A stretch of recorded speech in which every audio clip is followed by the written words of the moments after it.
So now we are honored to hear from someone who has led this way in this incredible movement for workplace equality. Selisse Berry is the founding executive director of Out and Equal Workplace Advocates, the world's largest nonprofit organization specifically dedicated to creating safe and equitable workplaces for lesbian, gay, bisexual, and transgender people. Under her leadership, Out and Equal has grown significantly in the past 15 years. Selisse has overseen dramatic increases in attendance for the annual Out and Equal Workplace Summit, the expansion of programs, resources, and staff, along with 18 regional affiliate programs in the US, and many global initiatives, including this first ever Global LGBT Summit this week. Selisse's unwavering vision has been instrumental in creating a globally recognized organization which values above all else the importance of treating all lesbian, gay, bisexual, and transgender colleagues in the workplace with respect and dignity. Please join me in welcoming to the stage our founding executive director and my friend, Selisse Berry.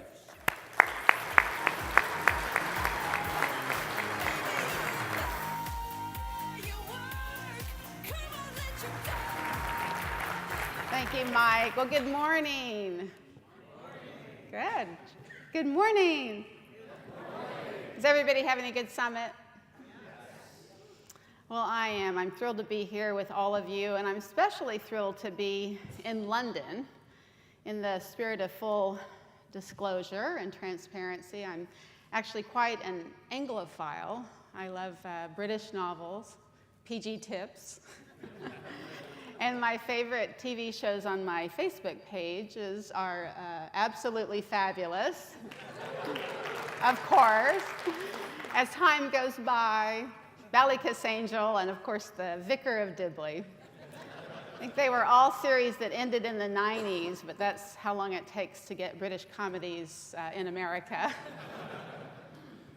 But thanks again for being here to celebrate lesbian, gay, bisexual, and transgender pride together.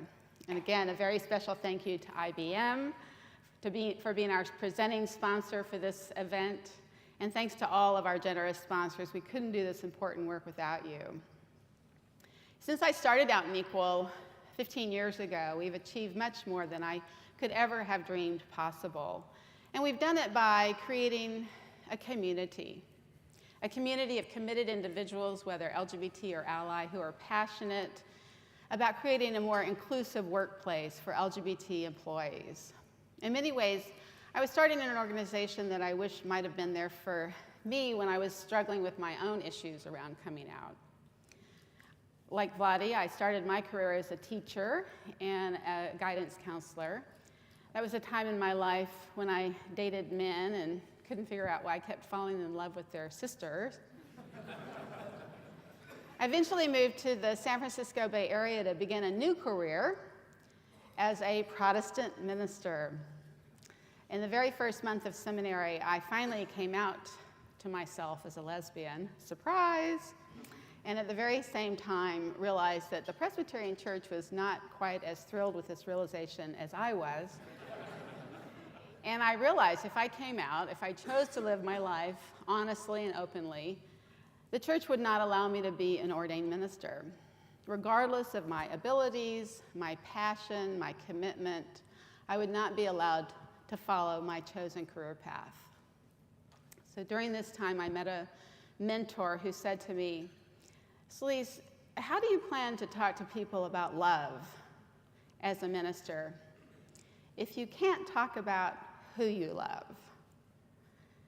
I decided right then it was time to come out, and that's when I started an organization called SLUTS, which stood for Seminary Lesbians Under Theological Stress.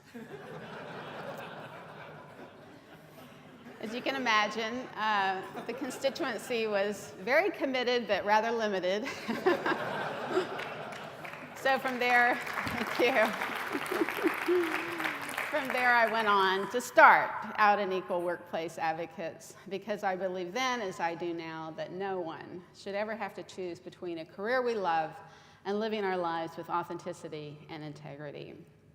This really is part of all of our journeys, the journey toward authenticity, of feeling comfortable with who we are and who we love.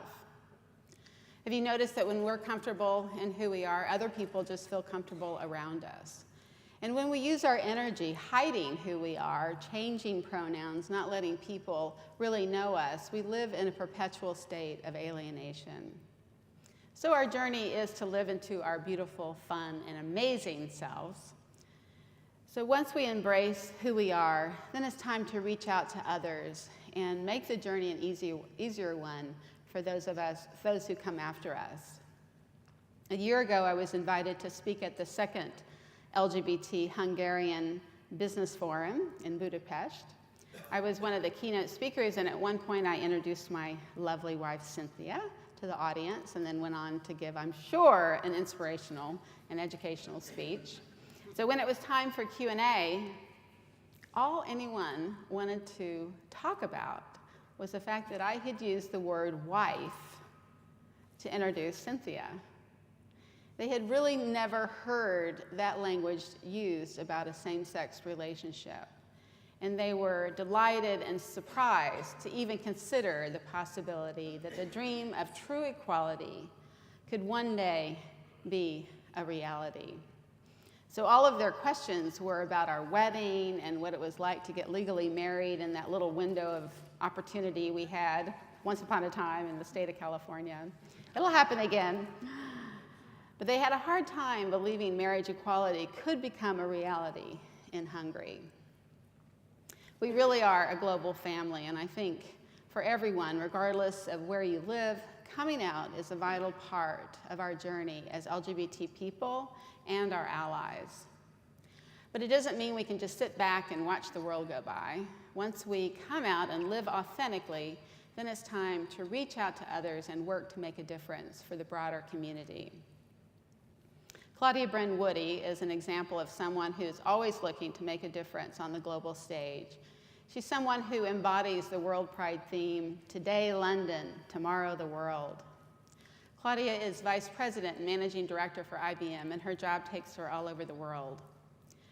Everywhere she goes, she talks with her colleagues about their efforts around LGBT equality. On a recent trip to India, Claudia asked directly about the LGBT efforts there. Out of a workforce of over 100,000 employees, only 16 people are out. So her colleague assured her, of course it's a priority, but he acknowledged that he can't force people to come out. Before Claudia left, he was able to make her a promise. He told her, I can't make people come out until they're ready to be out. But by the next time you're here, I will commit to having many more allies at the table. Claudia took the time to ask the question, to provide resources, and as a result, there will be more allies in India supporting our community, which is changing IBM in India and is changing the world. Out and Equal is about celebrating the power that one person can have on changing the world. And Out and Equal is also about celebrating the power of our community as we continue our work together for LGBT equality in workplaces around the world. Over the past 15 years, we've witnessed company after company realize that ensuring employees are out and equal is just good business. We've seen enormous power companies wield in countries around the world where they are helping to shape policies and even laws to enable people like you and me to feel welcomed and supported regardless of what role or country we find ourselves in. We're very excited about this work, but we didn't start here. 15 years ago, we were just an idea in my mind and in the mind of a handful of volunteers. We had many challenges to overcome. People didn't understand why we needed to call out lesbian, gay, bisexual, and transgendered issues at work. I met diversity professionals who couldn't even say the word lesbian. I led LGBT diversity trainings in the early years where people came in, sat at the back of the room with their arms folded and their Bibles in their laps. Little by little, we began to get some traction. People started getting it, that if employees come to work every day and spend all their energy hiding who they are and changing pronouns, well, guess what? They aren't putting that vital energy into their jobs For companies, allowing employees to be out and equal is just good business sense. If we can't bring all of who we are to work every day, if we don't feel safe at work, everyone suffers. Productivity suffers. The advantage of an LGBT-friendly workplace can be traced to the bottom line, right to a company's success in the marketplace. So part of our work is to ensure that companies have the right policies in place so people feel safe coming out. And part of our work is encouraging LGBT people to come out and live our lives with authenticity. We make incredible strides when we come out and when people finally get to know who we are. Suddenly we're not just talking about theories or people out there. When we come out, we put a name and a face on the issue. We make it real. While many governments are making great strides, it's really been the leaders of companies like those represented here today that have made the importance of equality a global conversation. Much of that progress has happened because of individuals like you, because you embrace your pride and have decided to live openly and honestly, because you're willing to put a human face on the movement for equality. I believe it's up to us, those of us in this room who have the power of our organizations and our convictions behind us, to make a difference for those who may not be able to speak out on their own behalf for fear of retaliation, imprisonment, and even death. It will be our combined efforts, the pride and reach of a truly global family that will allow us to create lasting progress in our quest for equality. Danny is an employee at Out and Equal. Danny was born in Uganda. When he realized he was gay, he was disowned by his family. But he went on and became an outspoken advocate for LGBT rights. In 2009, an anti-gay evangelical Christian organization in the United States collaborated with others in Uganda to start exposing members of the LGBT community. Danny was named by a newspaper that published his picture and publicly outed him. He continued to speak out and went on a radio program to help educate people in his home country. Well, after leaving the radio station, he was kidnapped, beaten, and tortured, and was left for dead on the side of the road. Eventually, Danny gained refugee status because of his sexual orientation through the United Nations High Commissioner for Refugees. He moved to San Francisco and now works with us at Out and Equal. Every day when I wish progress would happen a little sooner, I've had a frustrating meeting, I think of Danny. Danny survived horrors we can't even imagine, just because he's gay.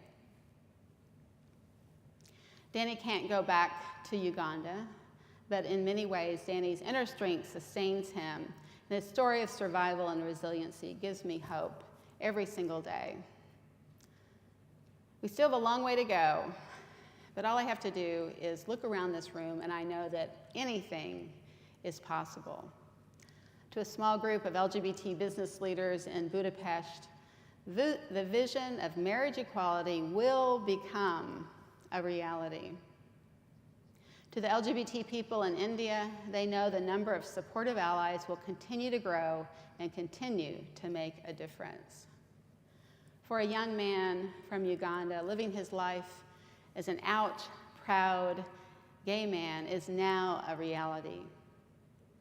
So together, let's continue to dream of a world where every lesbian, gay, bisexual, and transgender person on the planet can be out and equal at work and at home. And we can all celebrate our community and live our lives with authenticity and hope and freedom. Thank you for the work you do every single day, making a difference, changing the world, one workplace and one cubicle and one country at a time. Thank you very much. Thank you.